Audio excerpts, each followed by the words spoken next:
ሰላም ጤና ይስጥልን ውድ ቤተሰብ፣ በቅድሚያ እንኳን ወደ ቤተ ተዋህዶ ቻናል በሰላም መጡ እያል ይህ ቻናል ስሙ እንደሚያመለክተው የኦርቶዶክስ ክርስትና አስተምህሮቶችን ለመማር ታስቦ የተዘጋጀ ቻናል በመሆኑ በቅድሚያ እርስዎ ቻናሉን ሰብስክራይብ ያድርጉና ወዳጅ ጓደኛ ዘመድ እንዲቀላቀሉ መረጃውን በቅንነት ያደርሱ ዘንድ በአክብሮት ጠይቃለሁ። ስለሚያደርጉትም ከልብ አመሰግናለሁ።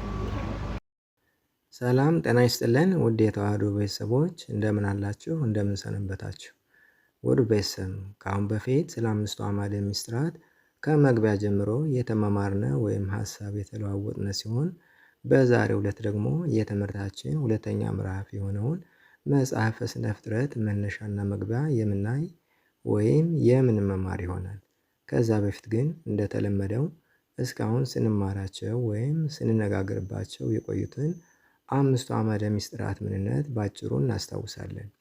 በዚህም አምስቱ አዕማደ ምስጢራት ማለት የኦርቶዶክስ ተዋህዶ ክርስትና ሃይማኖት አምስት ዋና ዋና ምሰሶዎች ወይም አቋሞች እንደማለት ሲሆን እነዚህ አምስቱ አዕማደ ምስጢራትም አንደኛ ምስጢረ ሥላሴ ሲሆን የሥላሴን አንድነትና ሶስትነት የምንረዳበት፣ ሁለተኛ ምስጢረ ሥጋዌ ይህም ጌታችን እኛን ለማዳን ሲል ቃል ሥጋ ወይም አምላክ ሰው ሰው አምላክ የሆነበት፣ ሶስተኛ ምስጢረ ጥምቀት ይህም ጌታችን በተወለደ በ30 ዘመኑ በማየ ዮርዳኖስ በመጥምቁ ዮሐንስ እጅ ተጠምቆ የዕዳ ደብዳቤያችን የሻረበትና ወደ ቀድሞ ክብራችን የመለሰበት ሲሆን፣ አራተኛ ምስጢረ ቁርባን ይህም ጌታችን በዕለተ ሐሙስ ከነ አልዓዛር ከነ ኒቆዲሞስ ቤት መስዋዕተ ኦሪትን ሽሮ መስዋዕተ ወንጌልን የሾመበት ምስጢር ሲሆን፣ የመጨረሻውና አምስተኛው አዕማደ ምስጢር ምስጢረ ትንሣኤ ሙታን ሲሆን ይህም ጌታ ቃሉ ለመፈጸም ሲል በፈቃዱ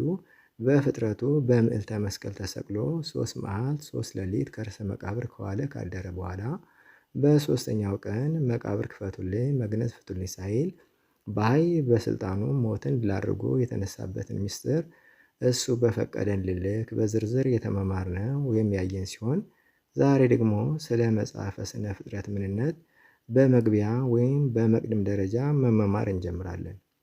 በዚህም ይህ ስነ ፍጥረት የተባለ መጽሐፍ ዛሬ የተጻፈ ወይም የተፈለሰፈ ነገር ሳይሆን ዓለም ከተፈጠረ ጀምሮ እግዚአብሔር በገለጠላቸው ነቢያት፣ ሐዋርያት፣ ቅዱሳን ታውቆ ሲነገርና ሲያያዝ እስከ ዘመነ ሙሴ ደረሰ። ከዛም ሙሴ ገብረ እግዚአብሔር ሰማይ ወምድረ በሚል አርዕስት የስነ ፍጥረትን ነገር አጉልቶ ጽፏል። ከሱ በኋላም ተራ በተራ የተነሱ ነቢያት የእሱን መነሻ በማድረግ ጽፈዋል። በኋላም ጌታ ራሱ ሰው ሆኖ በዚህ ዓለም እየተመላለሰ ወንጌልን ሲያስተምር ፈጣሪ ሰማያት ወምድር ወይም የሰማይና የምድር ፈጣሪ መሆኑን ልዩ ልዩ አምላካዊ ታምራቶችን በመፈጸም ወይም በማድረግ አስረድቷል፣ አሳይቷል። ከዚህ በኋላም ዓለምን ለማስተማር የታዘዙ ሐዋርያትና ሰብዓ አርድእት የስነ ፍጥረትን ነገር አምልተው አጉልተው አስተምረዋል።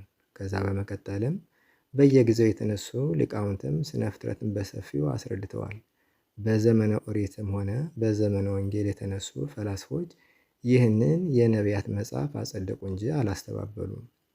ነገር ግን የአሁኑ ትውልድ ዛሬ ሳይንስ የሚል አስተሳሰብ በሰፈነበት በአሁኑ ወቅት የሚታዩ የፍልስፍና ወይም የጥበብ ውጤቶችን እከተላለሁ ሲል ከአሁን ቀደም በስነ ፍጥረት መጽሐፍ ውስጥ እንዳልነበረ ወይም እንዳልተፈጠረ አስመስሎ በመመልከት በዓለም ውስጥ የሚገኝ ስነ ፍጥረት በሙሉ በልማድ የተፈጠረ የኖረ መስሎ እስኪታየው ድረስ ያለንበት ዘመን ላይ በመሆናችን ይህንን ጥንታዊ የስነ ፍጥረት መነሻ የእውነትና የእውቀት መጽሐፍ በሰከነ አእምሮ በተረጋጋ ልቦና ሊመለከተው፣ ሊመረምረው እንዲሁም ሊማረው ይገባል ይለናል። ውድ ቤተሰብ ስነ ፍጥረት ምንድን ነው ቢሉ እግዚአብሔር በመጀመሪያ በውስጥ ያሉ ፍጥረታትንና ሰማይና ምድርን የፈጠረበት ጥበብ ሲሆን ይህም የሰው ልቦና መርምሮ ሕሊናው ተራቆ ሊደርስበት አይችልምና እንዲሁ እጹብ ድንቅ ብሎ ማለፍ እንጂ መርምሬ ደርስበታለሁ ማለት የውቅያኖስ ውሃን በእንቁላል ቅርፊት ቀድቼ ጨርሳለሁ እንደማለት ነው ይለናል። ምክንያቱም ዓለም ከተፈጠረ ጀምሮ የተነሱ የአዳም ልጆች ጭቅሩና መላእክት እንኳን መርምረው የማይደርሱበት ምዕልተ ሕሊና ፍጡራን ነውና።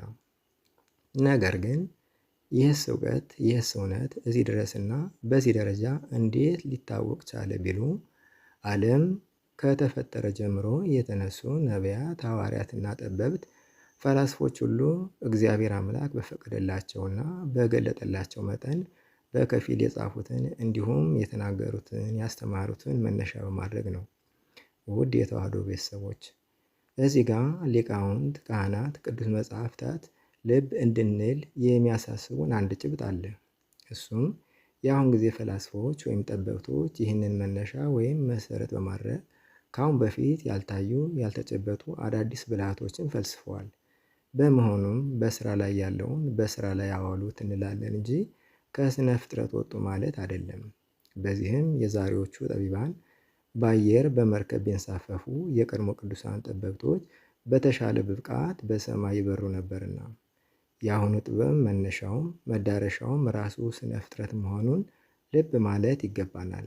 ምክንያቱም የዚህ ግኝትና ጠበብ መነሻው የቀድሞ ብፁዓን ጠበብቶች ፈላስፎች በቃል የተናገሩት በጽሑፍ የከተቡትን የአሁኑ ስራ ላይ አውለውታል። ስለዚህ ከአሁኑ ወይም ከዚህ ተነስተን ልንረዳ የምንችለው ነገር ሁሉም ፍልስፍናዎችና ውጤቶች ከስነ ፍጥረት እንዳልወጡ ልንረዳና ልናስረዳ እንደሚገባን ነው። ለዚህ እንደ ትንሽ ማሳያ እነዚህ ጥበበኞች ሁሉ ራሳቸው በሞት የሚሻሩ የሚተኩ የስነ ፍጥረቱ አካል ናቸው። ይህንን ልብ ብለን ሰዓሊ ስዕሉን፣ አናጺ ህንፃውን አይተው ሲያደንቁት እና ሲያመሰግኑት ደስ እንደሚለው ሁሉ እግዚአብሔርም ስነ ፍጥረቱን በቻልነው ልክ አውቀን ተረድተን ማድነቃችን ከማድነቅም በላይ ምስጋና ስለሆነ ስነ ፍጥረቱን መማር ማወቅ መልካም ነው። ውድ የተዋህዶ ቤተሰቦች ከዚህ አኳያ በአብ ስም አምነን አብን ወላዲ ብለን፣ በወልድ ስም አምነን ወልድን ተወላዲ ብለን፣ በመንፈስ ቅዱስ ስም አምነን መንፈስ ቅዱስን ሰራጺ ብለን፣ ምንም ላይጠየቁ አካላት ሶስት ብለን፣ በባህሪ በህልውና አንድ አምላክ ብለን አምነን ይህንን መጽሐፈ ስነ ፍጥረት መማር እንጀምራለን።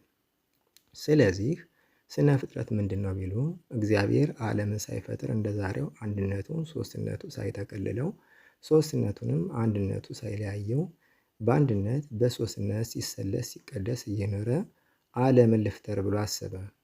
አስቦም አልቀረ ዓለምን ፈጠረ። በዚህም ምንና ምንን ፈጠረ ቢሉ ስሙን ለመቀደስ ክብሩን ለማውረስ ሰውንና መላእክትን ፈጠረ። ከዛም የቀረውን ለአንክሮና ለተዘክሮ ለስጋና ለነፍስ ምግብ ብሎ ፈጠረው።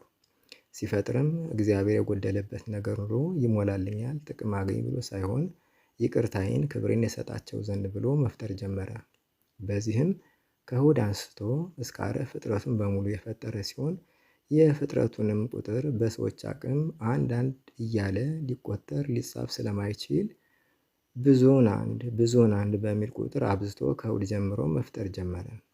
ውድ የተዋህዶ ቤተሰቦች ለዕለቱ ስለ መጽሐፈ ስነ ፍጥረት መግቢያ ወይም መነሻ አባ ቤተ ማርያም እና ሊቀ መዘምራን ሞገስ ቁባን ጊዮርጊስ በመተርጎም በ1990 ዓ.ም አምስቱ አዕማደ ምስጢር ምስለ ስነ ፍጥረት በሚል ርዕስ ያሳተሙትን ትምህርታዊ መጽሐፍ ዋቢ በማድረግ አዘጋጅ ያቀረብኩላችሁ የዕለቱ ትምህርት ይህንን ይመስል ነበር። ቀጣይ የዚህን ትምህርት አካል የሆነውን የእሑድ ስነ ፍጥረት አስተምሮት በክፍል አንድ ይዤ እንደምቀርብ እየገለጹ ምናልባት እርስዎ ወደ ቻናል የመጡት ለመጀመሪያ ጊዜ ከሆነ እባክዎ አሁኑኑ ይህን ቻናል ሰብስክራይብ ያድርጉና ሃይማኖታዊ ትምህርቶች ሲለቀቁ መልእክት እንዲደርሱት የማስታወቂያ ወይም የደወል ምልክቷን ይጫኑ እያልኩኝ ትልቅ የተዋህዶ ቤተሰብ በመመስረት በሰፊው ለመማር እንዲያግዘን የሚያውቋቸው ጓደኛ ቤተሰብ ቻናሉን እንዲቀላቀሉ በቅንነት መረጃ ያካፍሉ ዘንድ በአክብሮት እጠይቃለሁ። በመጨረሻም ለተሻለ ግንዛቤ ከመግቢያ ጀምሮ በቅደም ተከተል የተጫኑ ሁሉንም ክፍለ ትምህርቶችን ያዳምጡ ዘንድ እያሳሰው ቀጣይ ከላይ በጠቀሱት በእሑድ ስነ ፍጥረት አስተምሮት እስከምንገናኝ ድረስ እስከዚያው የእግዚአብሔር ቸርነትና ጥበቃው አይለየን። ወስብሐት ለእግዚአብሔር አሜን። ይቆየን።